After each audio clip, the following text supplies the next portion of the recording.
హైదరాబాద్ కేంద్రంగా వెలుగు చూసిన బైక్ స్కామ్ కేసు దర్యాప్తులో విస్తుపోయే నిజాలు బయటపడుతున్నాయి. షోరూంలలో తప్పుడు చిరునామాలు సమర్పించి కొత్త బైకులు కొనుగోలు చేసిన నిందితులు వాటిని సగం ధరలకి ఇతరులకు అమ్మేసినట్లు పోలీసుల విచారణలో వెల్లడైంది. హైదరాబాద్లో తీగలాగితే ఆర్మూర్లో డొంక కదిలింది.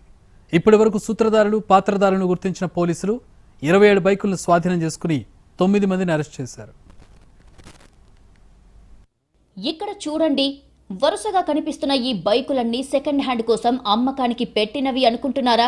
నిజానికి కొంతవరకు కరెక్టే, కానీ దీని వెనక పెద్ద స్కామ్ ఉండడంతో పోలీసులు పట్టుకున్నారు. వరుసగా పోలీస్ స్టేషన్ ఆవరణలో వీటిని పార్క్ చేశారు. ఇప్పుడు ఈ స్కామ్ నిజామాబాద్ జిల్లా ఆర్మూరును కుదిపేసిందే. అంతేకాదు, పొలిటికల్ సర్కిళ్లలోనూ హాట్ టాపిక్ గా మారిందే. కానీ దానికి ఫుల్ స్టాప్ పెడుతూ అసలు నిందితులను పట్టుకున్నారు పోలీసులు. బైక్ స్కామ్ లో ప్రధాన సూత్రధారులతో పాటు 9 మంది ఏజెంట్లను గుర్తించి అరెస్టు చేశారు. నిందితులు ఇచ్చిన సమాచారం మేరకు 27 ద్విచక్ర వాహనాలను స్వాధీనం చేసుకున్నారు. ఆర్మూరులో జరిగిన అతిపెద్ద స్కామ్ లో హైదరాబాద్ ఆర్కేపురంలో సేల్స్ మేనేజర్ గా పనిచేస్తున్న షేక్ అబ్దుల్ రఫీ ఫిర్యాదు మేరకు కేసు నమోదు చేసిన పోలీసులు దర్యాప్తు ప్రారంభించారు. విచారణలో ఆసక్తికర అంశాలు వెలుగు చూశాయి. హైదరాబాద్ కు చెందిన షాహీద్ అలీ, సయ్యద్ ఉమర్ ఓ ముఠాగా ఏర్పడ్డారు. ఫేక్ ఐడి కార్డులు సృష్టించారు. ఉమర్ హైదరాబాద్ లోని బైక్ షోరూంలో డౌన్ పేమెంట్ చెల్లించి ఓ ఫైనాన్స్ కంపెనీ ద్వారా లోన్ తీసుకున్నాడు. హీరో కంపెనీకి చెందిన బైక్లు కొనుగోలు చేశాడు. 2 వాయిదాలు చెల్లించి ఆ తర్వాత వాయిదాలు చెల్లించకుండా ఆ వాహనాలను సగం ధరకు ఇతరులకు విక్రయించాడు. ఆ వాహనాల విక్రయానికి కామారెడ్డి జిల్లాకు చెందిన షాబీర్ ఖాన్, యాసిన్ సహకరించారు. గ్రామాల్లో కమిషన్ ఏజెంట్లను పెట్టుకుని తక్కువ ధరకు కొత్త బైక్లను విక్రయించారు.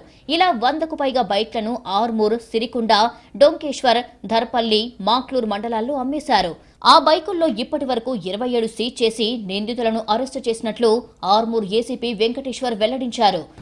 ఇంతవరకు ఎలాంటి నెంబర్ ప్లేట్ లేకుండా మనకు ఈ ప్రాంతంలో చాలా వెహికల్స్ తిరుగుతున్నాయి.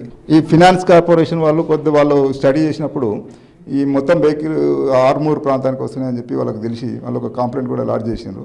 దానిలో భాగంగా మనం తీగలాగితే డొంక తగినట్టు ఈ నలుగురు కూడా మళ్ళీ కొంతమందికి ఇంకా వెహికల్స్ కావాలంటే వాళ్ళు వస్తున్న క్రమంలో మనం పట్టుకోవడం జరిగింది. దాని ద్వారా ఈ ఏజెంట్లను గుర్తించి మొత్తం మనం ఇప్పటి వరకు అయితే 27 వెహికల్స్ మనం స్వాధీనపరుచుకున్నాం, కేసు నమోదు చేసినాం. వీళ్ళందరినీ జ్యుడిషియల్ రిమాండ్కు పంపించడం జరిగింది. మరోవైపు ఈ బైక్ స్కామ్ వెనుక రాజకీయ నేతలు ఉన్నట్లు ప్రచారం జరిగిందే. పలు పార్టీలకు చెందిన నేతలు కూడా పరస్పరం ఆరోపణలు చేసుకున్నారు. కానీ దీని వెనుక ప్రజాప్రతినిధుల హస్తం లేదని తేల్చారు పోలీసులు. అదే సమయంలో కేవలం 2 వ్యక్తులు ముఠాగా ఏర్పడి ఫైనాన్స్ లో కొత్త బైకులు కొనుగోలు చేసి ఆ వాహనాలు చోరీకి గురయ్యాయని ఎఫ్ఐఆర్లు పొంది బీమా డబ్బులు కొట్టేసినట్లుగా గుర్తించారు. ఫైనాన్స్ చేసిన వాహనాలు తరచూ చోరీలకు గురవుతుండటంతో అనుమానం వచ్చిన బైక్ షోరూం నిర్వాహకులు ఆర్మూరు పోలీసులకు ఫిర్యాదు చేయడంతో ఈ వ్యవహారం బయటపడింది. మరో 70 బైకులకు పైగా ఆర్మూరు, నిజామాబాద్ రూరల్ ఏరియాలో ఉన్నట్లు పోలీసులు అనుమానిస్తున్నారు. త్వరలో మరిన్ని అరెస్టులు ఉంటాయని చెబుతున్నారు. తర్వాత దీనిలో ఇంకా మనకు తెలిసేది ఫర్దర్గా కూడా ఇంకా కొన్ని ఫైనాన్స్ల దగ్గర నుంచి ఇట్లాంటి సేమ్ ఎంఓ ద్వారా మనకు తీసుకొని వివిధ ఏరియాలలో అమ్మినట్టు, రాష్ట్ర వ్యాప్తంగా కూడా అమ్మినట్టు మనకు తెలుస్తున్నది. మనం ఇంకా ఫర్దర్గా కూడా ఇన్వెస్టిగేషన్ చేసే ఉన్నది. ఇందులో బైక్ స్కామ్ లో కొత్త తరహా మోసం బయటపడడంతో బైక్ ఫైనాన్స్ సంస్థలు అప్రమత్తమయ్యాయి. ఆర్మూర్తో పాటు ఇంకా బైకులు ఎక్కడెక్కడ విక్రయించారు, మొత్తం ఎన్ని బైకులు సగం ధరకు అమ్మేశారు అనే అంశంపై పోలీసులు దర్యాప్తు చేస్తున్నారు. అటు showroom owners and auto financiers alert గా ఉండాలని పోలీసులు సూచిస్తున్నారు.